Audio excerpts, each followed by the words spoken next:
እሺ ቤተሰብ በጥያቄያችሁ መሰረት ሁለተኛውንና የመጨረሻውን ክፍል ይዤላችሁ መጥቻለሁ። ርዕሱ ዘ ፕላትፎርም ይባላል። ለየት ያለ የእስር ቤት ፊልም ነው። እንደምታስታውሱት ይህ እስር ቤት ከላይ ወደ ታች ቀጥ ያለ 333 ክፍሎች ያሉት ሲሆን ምግብ በመሃል ለእስረኞች ይወርድላቸዋል።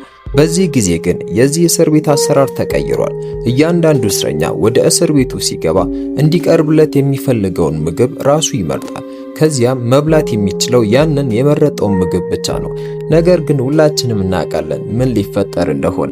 እናንተ ብቻ ላይክ በማድረግና ቻናሌን ደግሞ ሰብስክራይብ በማድረግ አሪፍ ፊልሞችን ያገኙ። ፊልማችን ሲጀምር አንድ ሰው የተበላ ፒዛ ይዞ ያስመለክተናል። በጣም ደንግጧል። ይህ ሰው ፒዛው በመበላቱ ተናዶ ያልበቃ ብሎ ደግሞ ከላይ ያሉ ሰዎች ይሳደባሉ። በመጀመሪያ በመጣ ቀን ለምንድነው ችግር መፈጥረው ነው የሚሉት። ስድባቸውንም ሲሰማ ምንም ማድረግ አልቻለም ነበር። ይህ አዲስ እስረኛ ነው። ከዛም ፒዛውን ወረወረው። ይሄድና አንድ ቺክን ያነሳል። ትንሽዬ ነበረች፣ ግን አሁንም ቢሆን ከላይ ያሉት ሰዎች መራገም ጀመሩ። ስድባቸውንም አልተውም። አዲስ እስረኞች እንደሚያስቸግሩ ያስባሉ። እነዚህ ታሳሪዎች ያልተጻፈ ሕግ አላቸው። እያንዳንዱ ሰው የራሱ ምግብ ነበር መብላት የሚችለው። 333 ክፍል ነው ያለው የእስር ቤት። በእነሱ ሕግ መሰረት ትላንትና እስከ 175 ድረስ ምግቡ መድረስ ችሏል። ይህንንም ያድርጉት ለራሳቸው ብለው ነው። በቀጣዩ ወር ወደ ታች ቢደርሳቸው ፌቨር እንዲሰራላቸው ብለው ነው። ከዛ ምን ማድረግ እችላለሁ? የኔ ፒዛ ተበልቶ ነው። ሴቷ ደግሞ የሷን ምግብ እንዲበላ ነገረችው። ግን የሷ ምግብ በጣም ትንሽዬ ዳቦ ነበረች። ምንም ማድረግ አልቻለም። ያን ዳቦ ለሁለት ተቋደሱ።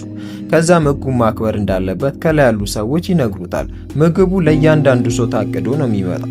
በሚቀጥለውም ቀን ምግቡ ወረደ። ግን ከላይኛ ወለል ያሉ ሰዎች መሳሪያቸውን አነሱ።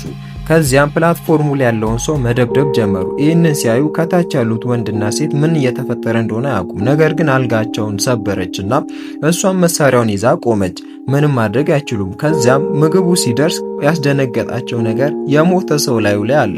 ትላንትና የሰው ምግብ የበሉ ሰዎች ቅጣታቸው ነው። ተያይዘው ወደቁ። ከዛም ይህ ሰውዬ ምን ማድረግ እንዳለበት አያውቅም። ምክንያቱም ትላንትና ቺክን በልቶ ቢሆን የሱ ዕጣ ፈንታ እንደዚህ ነበር። ከላይ ያለችው ሴት ምግቦችን ትወረውራለች። ነገር ግን አርፍዳ ነበረ፣ ምክንያቱም ቴምፕሬቸሩ በጣም ጨምሯል ምግቡ እዛ በመቅረቱ። ከዚያም ወደ ታች ትወርዳለች። ሰውነቷ በእሳት ተያይዞ ነበረ።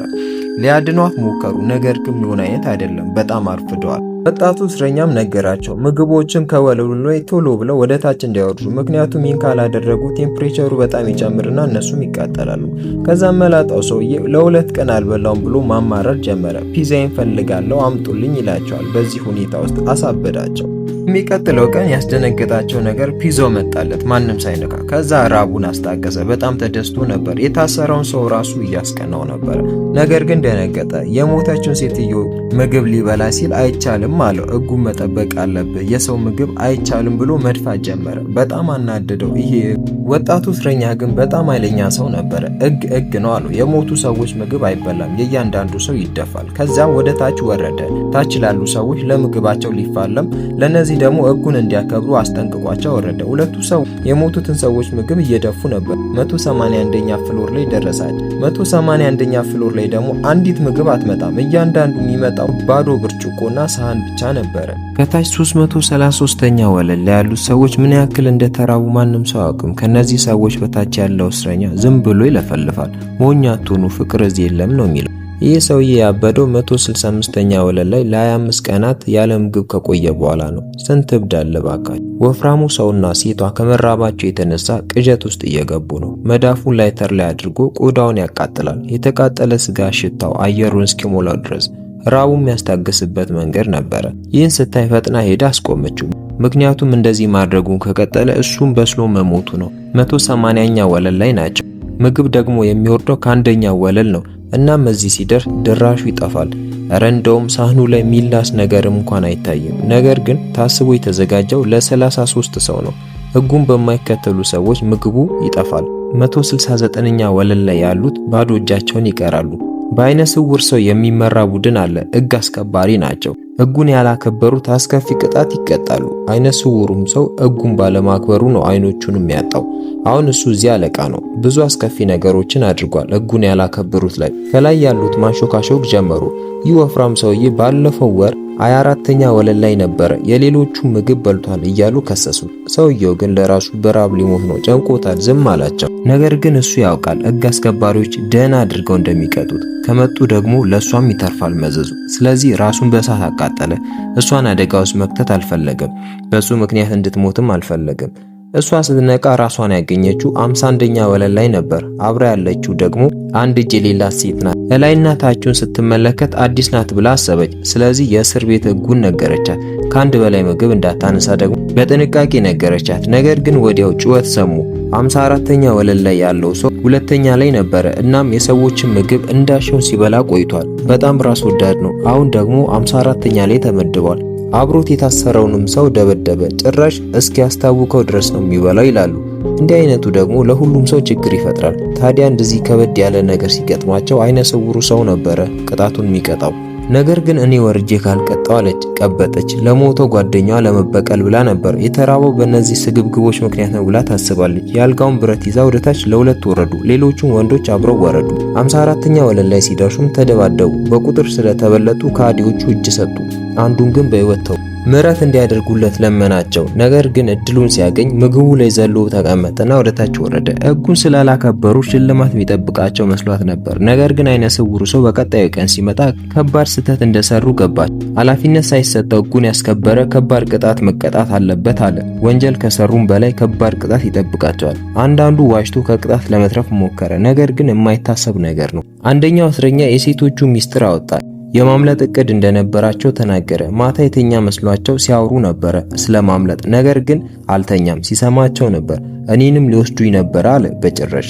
የእሷን አንድ እጇን አሳጧት። አብራ የነበረችው ደግሞ አስረው ወደ ታች ላኳት። ከታች ያሉ ሰዎች አያስተርፏትም። ስትነቃ ራሷን ያገኘችው ከአንድ ሽማግሌ ጋር ነበር። አንድ እጇም የለም። ተቀምጦ እያፈጠጠባት ነበር። አዲስና እንዲህ አለችው። ከታችም ከላይም ካሉ ሰዎች ጋር እንዳያወራም ማስጠነቀቀች። ምን ይዞ እንደገባ ስትጠይቀው የያዘውን ትልቅ ቢላ አሳያት። መንካት እችላለሁ ብላ ወሰደች። ምግቡ እነሱ ጋርም ደረሰ። ሰውየው በምግብ ቀልድ አያውቅም። ተንበርክኮ መብላት ጀመረ። ከላይ ያሉት ግን ይሳደባሉ። ሊያስበሉት አልቻሉም። ነገር ግን ሴቷ አንድ ሀሳብ አመጣች። ወደ ታች አብሮ መውረድና ሕግ እናስከብራለን የሚሉት ላይ አመጽ ማስነሳት ነበር። ፈተናው ግን እጅግ ከባድ ነው። በየወለሉ ሲደርሱ ሊዋጓቸው መሳሪያቸውን አዘጋጅተው ይጠብቃሉ።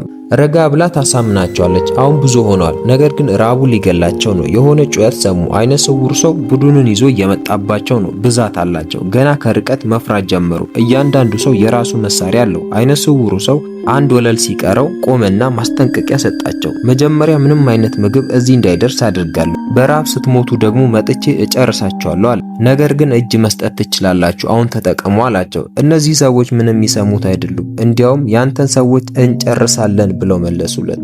እሷ ፈርታለች። ሰዎቹ ግን በደስታ ውስጥ ናቸው። ወዲያው ጦርነቱ ተጀመረ።